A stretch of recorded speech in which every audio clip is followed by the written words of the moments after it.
Okay, we are back at theaters this time to talk about one of the world's most successful franchises at time of recording anyway. I earnestly do not think anyone under the age of 5 watching this isn't aware of what the Marvel Cinematic Universe is in some aspect, but just in case this really is your introduction or you are looking to more deeply understand something that your partner loves, the most basic way I can break it down is the Marvel Cinematic Universe, or the MCU, is a film franchise that primarily takes its characters and stories from the universe of Marvel Comics. This video isn't really meant to be a retrospective or even really a review of the MCU, I won't lie. It is just a series of questions designed to help us understand both our history and understanding of the franchise, as well as help us figure out what exactly the first phase of the MCU means to us on a more abstract level. The questions also act as the chapter titles, which makes it easy to copy the questions over to take the time to respond in your own right whenever and wherever you are comfortable. At best, I'm here to spread some love for the things we love, and at worst, I'm going to vaguely jab at the thing while acknowledging all the hard work people put into making the final product. This isn't supposed to be a series about forcing anyone to like Marvel or the Avengers. As the title states, this is about figuring out what the MCU's first phase means to everyone by means of my exploring the first phase of the MCU. Iron Man. When he puts on his armor, he's the most high-tech superhero in the world. Now you can be just like Iron Man. With the Iron Man mask, repulsor gauntlet, and NRF 425 blaster. You're armed and ready to take on any villain. Even the evil Ironmonger. Now you can be the hero with the hardware to handle anything. Iron Man's armor makes him super. But it's the person inside that makes him a hero. Iron Man mask and gauntlet set and the NRF 425 blaster, each sold separately. How would you describe the Marvel Cinematic Universe to someone who has never heard of the concept? We just kind of did that, but what is Marvel Comics, maybe you are asking now? Easy. They were founded as Timely Comics, a comic book publisher, in 1939, and officially became Marvel in 1961, and quickly made a name for themselves as a rival to DC Comics and their wide cast of superheroes, all off of the back-breaking labor of its writers and artists, most notably Stan Lee and Jack Kirby. Since the 70s, Marvel's leadership has tried to bring their most popular characters to live-action series and movies. Almost entirely all would be spectacular failures from a financial aspect. While they would find more success with their animated series, it wasn't really until the early 2000s that Marvel saw some of their movies become any sort of success, except they weren't making any of the money since they sold just about all of the original rights of their most popular characters to the highest bidder at this point. Marvel had just hired Kevin Feige as a producer at this point. Feige had only worked on a handful of feature films, really. It was apparently his love of comics mixed with his professional knowledge that ultimately put him into the position to have his name on the credits of nearly every live-action movie featuring a Marvel character since 2000's X-Men. Variety reported in early 2005 that Marvel was going to start producing movies themselves instead of relying on outside studios like Sony or Universal, so we can assume the company was probably working on something as early as 2004, going for whichever of their own characters they still had the rights to. Lucky us, most of the original Avengers lineup would be available, or would be soon made available thanks to rights expiring or deals with the studios that own the rights, like the Hulk. In a fairly unprecedented move at the time, the studio promised characters from 4 tangentially related movies, and a sequel to one of those would be brought together in a crossover team-up movie, something that had only ever been seen done successfully in print media, thanks to the diminishing returns of traditional sequels at the box office. Over 4 years, Marvel Studios would release 6 features: Iron Man, The Incredible Hulk, Iron Man 2, Thor, Captain America, The First Avenger, and The Avengers. And, well, it worked, honestly. Looking back at the box office returns, they definitely were largely diminishing, or at least didn't have any normal correlation. Iron Man 2, in fact, made more than the first, while Thor and Captain America made significantly less than either. But Every movie other than The Incredible Hulk was profitable because each movie was budgeted modestly. Even the big finale to this first part of the cinematic universe was only budgeted at about $220 million, not much more than Iron Man 2, so the bigger successes more than made up for the minor failures. All in all, that is the general rundown of the background of the MCU's first phase. After the success of Iron Man, Marvel was entirely purchased by the growing corporate juggernaut that is Disney, but Feige was largely left alone as long as he was successful. And if you wanted a little more breakdown on the movies individually, I will be doing that in 2 weeks on this channel, so tune in for that.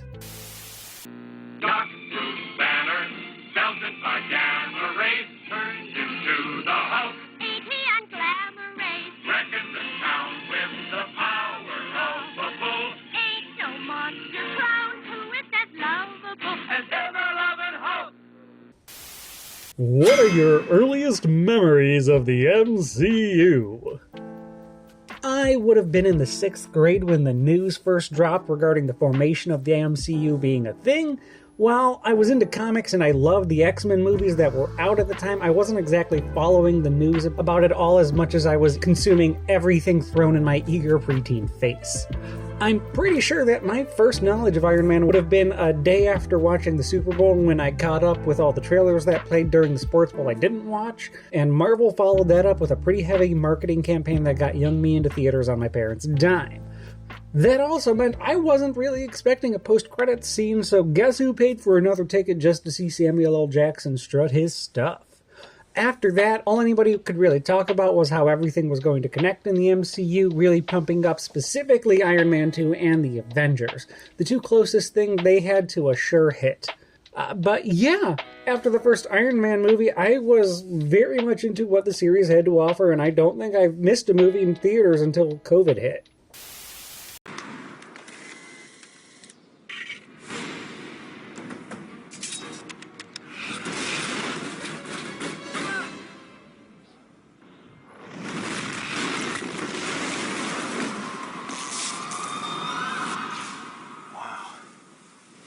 Experience the powers of Thor. Find a winning Dr. Pepper can, and you could win super speed, strength, or flight. If you could meet any Phase One Avenger, who would it be? Oh, Coulson, hands down. I love Tony, but he would instantly make me feel like an idiot sitting at a table with him, and you know he would do the same thing to you. There is a reason people specifically want to ruin his day. He's a bit of a dick. Could probably have a little more of a conversation with Bruce Banner, but honestly, I still feel like I'm too dumb to sit at that table and really entertain my company. Thor would be genuinely fun to hang out and drink with, as we would later see in the What If series, but I also don't party that hard. I also think Black Widow would ditch me and whatever conversation we were having in an instant. Hawkeye is a really close second. Even if he is a super spy with a penchant for pointed sticks.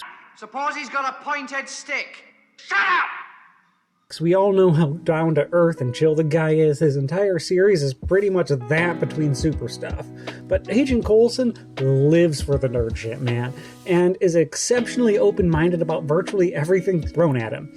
Coulson is fun and witty, he is 100% going to let you talk and listen to what you have to say, and I also genuinely want to hear what he has to say because we have common ground for conversation.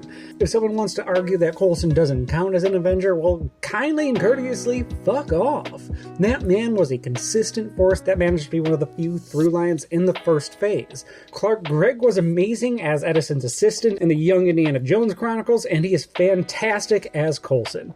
His character's death is given the perfect amount of gravitas and weight, being what brings the core cast together emotionally, and the character is so strong that he was brought back from the dead to lead his own series that may or may not even be canon anymore. Come here! Come here! My hero! You scared me! Anyone can be a hero with a new Captain America Cherry Colada from Dunkin'. What are the themes of the first phase of the MCU? As mentioned before, this portion of the MCU consists of 6 movies from 5 different directors, each of which brings their own things to their respective pictures. I am pretty confident there are a lot of lazy people out there who'd rather not look at these movies thematically, but this is kind of a thing that I have a lot of fun with and enjoy, so why not do so here? Audience intent and interpretation is a thing as strongly as the authorial, plus maybe Kev over there at Marvel snuck a bunch of whole themes in as a producer, you know? Those could be the creative differences that took Edgar Wright off the Ant-Man movie that was in production with Marvel Studios since 2006. But also, that feels like it crumbled more in 2012 or 2013 if Wright left in 2014, but that is also conjecture, which is what all audience intent and interpretation is, right? Low-hanging fruit, but a lot of Phase 1 does center around these origin stories. So, to paraphrase...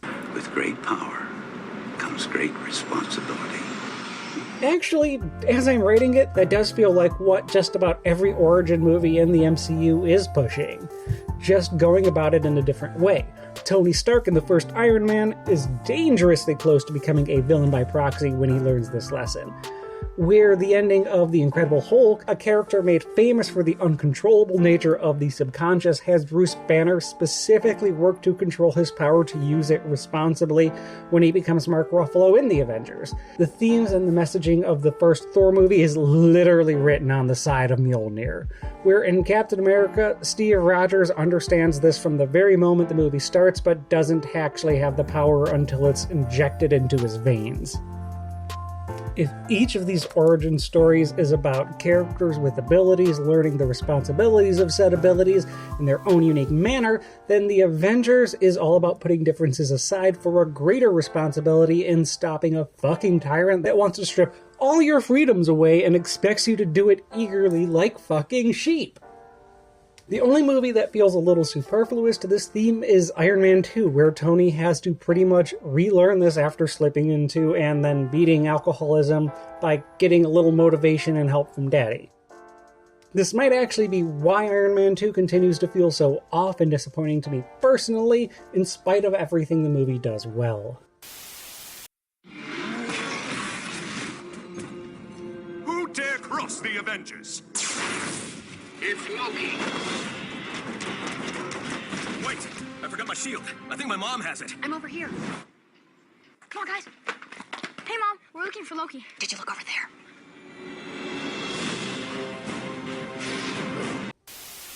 Does Marvel adapt their stories well? I do not really think so, not in the slightest. We just looked at it, but Iron Man 2 is specifically a piss-poor adaptation of Demon in a Bottle that misses the point of the story entirely. That being said, none of the movies accurately adapt a single story, choosing to mash elements from several of the most well-known stories together. What Marvel does adapt well, though, is their characters. There have been so many different authors and artists that have worked on these characters that it really would be impossible to adapt some stories within this universe without some insane juxtaposition for the audience. Marvel does a great job of turning the MCU version of these characters into an amalgamation of their comic book variants, at least for the time being.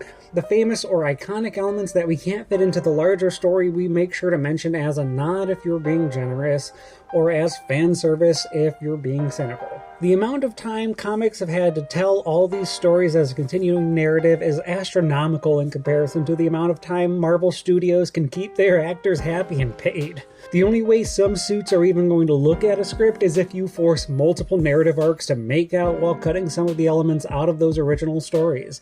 Even if the length of roughly 5 or 6 comics, which usually accounts to a story for any given character, matches almost perfectly to the narrative structure and timing of the medium of film. But also at that point, if you were adapting something shot for shot and word for word, what's really the point when the original version is right there other than you can't be bothered to sit down and read it? Up, Iron Man. Engage interlock mechanics. Armor up, War Machine. That's Particle Beam! Attach front battle computer module. My brain blast will make scrap metal of you! Not in this lifetime, MODOK! With my rings I rule on land and sea! Just undersea dome. I'm here to make waves, Mandarin. Iron Man, War Machine, Hydro Armor, Iron Man, and action figures, each sold separately. How do you feel Phase 1 of the MCU has influenced culture? Whether you like Marvel or not, in terms of comic books or movies, I do not think you could convince me that the MCU is not one of, if not the most influential pieces of media to be released in the new millennium at the time of recording, at the very least in the movie industry. Together, Phase 1 grossed over $3.5 billion combined, with the Avengers alone counting for almost 40% of that. And you would have to be ignorant to not acknowledge that nearly every piece of media tried to cross their characters over in some sort of epic fashion after this, with the exception of the video game industry being on that bandwagon since at least Smash Brothers. It is definitely most visible in the movie industry still. DC, Marvel's biggest competitor in the superhero and comic book market, I mean, the two companies even shared ownership of the word until very recently, is about to try emulating the MCU success for a second time after the heat death of Zack Snyder's collective vision. Universal's dark horror-based universe imploded after The Mummy, while Legendary's MonsterVerse is finding some success still, but nowhere near as strong as Marvel. If you need an indicator of how influential the MCU has become, Marvel Studios' parent company recently changed its name from simply Marvel to Marvel Comics. Not a huge change on the outset, but the film franchise has become so recognizable and well-known that their parent company feels that they have to differentiate its original medium with new branding because they were afraid to confuse new fans of the movies over being enthusiastic to bring new fans to stories in a world they might not be familiar with. It's a change that both shows a lack of confidence of the original brand as well as in the audience's ability to differentiate it from my admittedly limited perspective. Or you could look at it as Marvel being consumed by the metaphorical child it created to save itself from bankruptcy. We could do an entire video on it, but in large part, nerd culture became popular culture with the rise of the MCU, and I have to recognize that is hugely impactful to the world as a whole and to me personally. Turn. I am the Hulk. I am Abomination. Oh, I'm the Hulk. I'm so sad. I don't know how to defend myself. My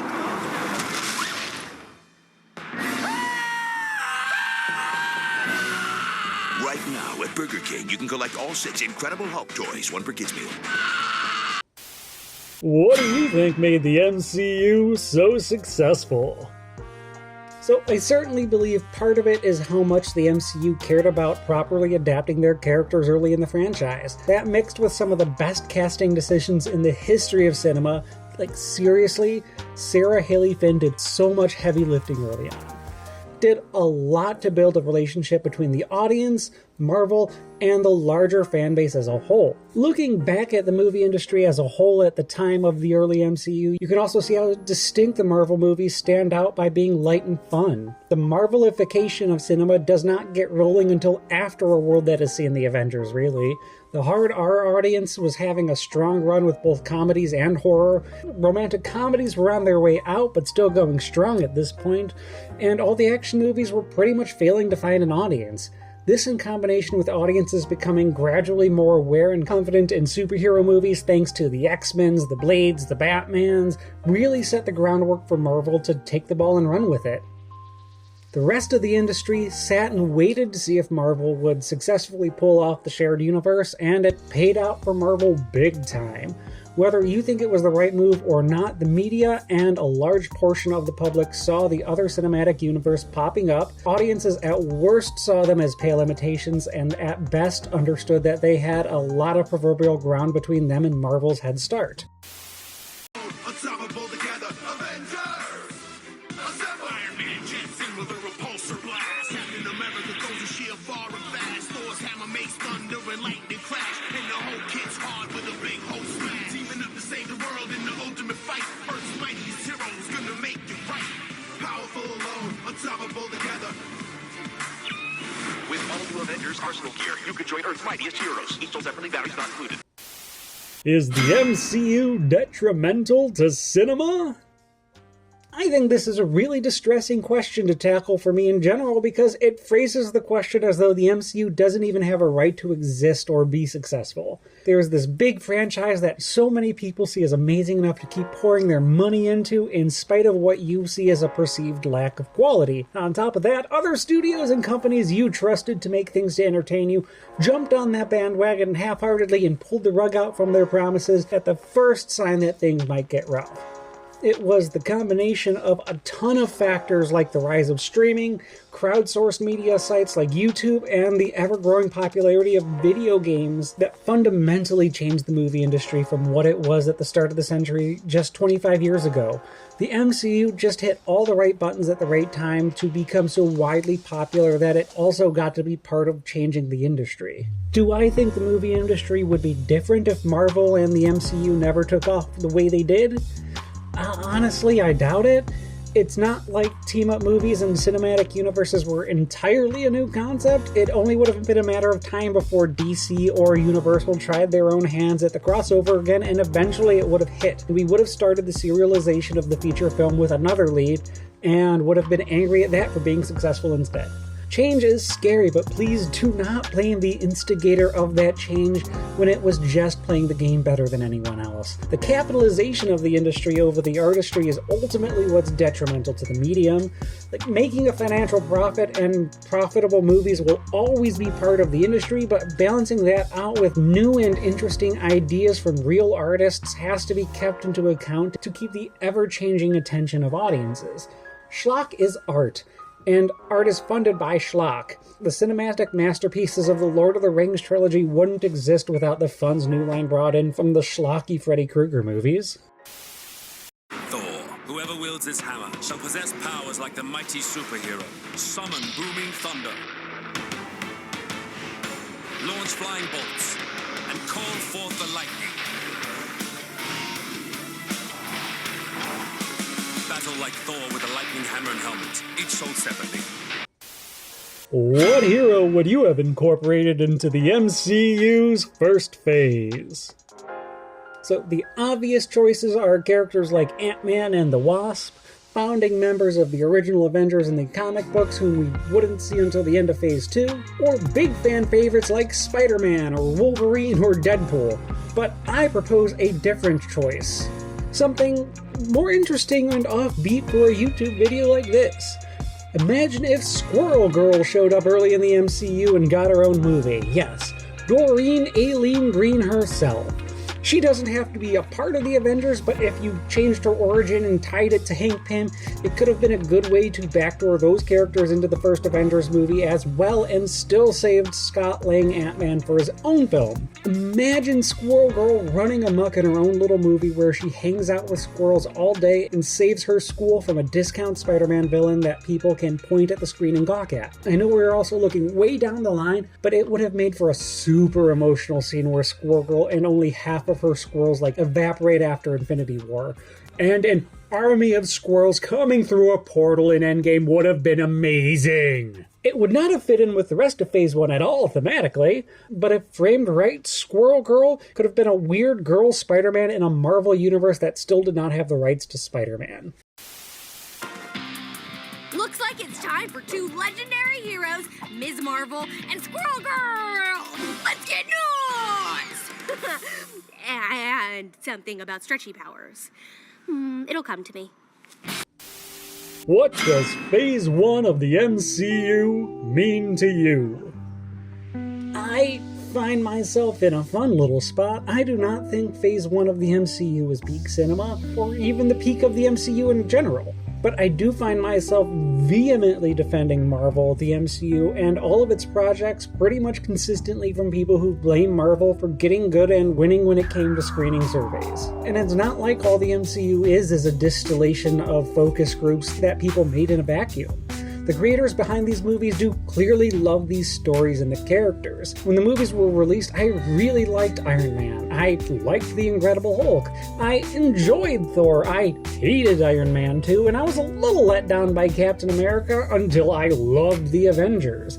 I've rewatched all of the movies multiple times over the years, and largely all of those opinions have stayed the same. I probably like Captain America a little more now, and The Avengers a little bit less, but as a whole, Phase 1 of the MCU was remarkably even and consistent, and I greatly appreciate that. Like it or not, this is always going to be the point of shift in my mind of a new age of cinema.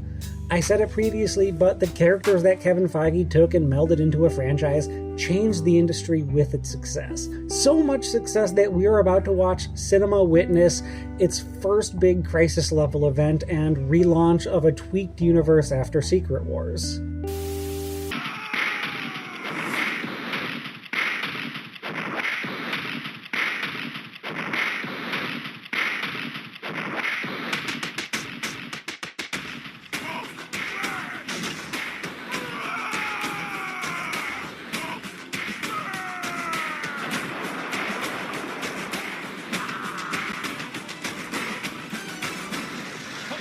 Make 10 different sounds. So, yeah, I suppose that's what the MCU's first phase means to me. I do genuinely want to know what the film franchise means to you, and which the MCU was your first. At this point, I'm pretty confident a lot of people might not even have seen that original Iron Man. And thank you for sitting with me this whole time. It does mean a lot to me that you've come with me on this little adventure of self-discovery. I hope it helps others understand the things in their life as well. I'm going to list off topics we are going to be doing videos like this on in the future, so if you have any questions you want asked in the discussion, please say so for which topic and the question, and, it will most certainly be discussed.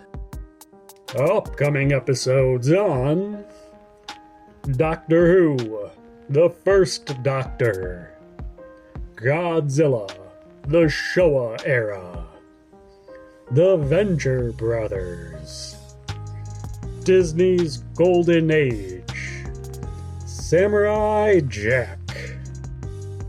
But that's everything I've got for right now. The Friday after next, I am uploading a little marathon talkathon of all the movies and shorts in this phase, so I hope that is appreciated on your end. But it's time for me to fly out of here. I gotta go get some shawarma. Please go out there, do good, be someone superhero. You're great.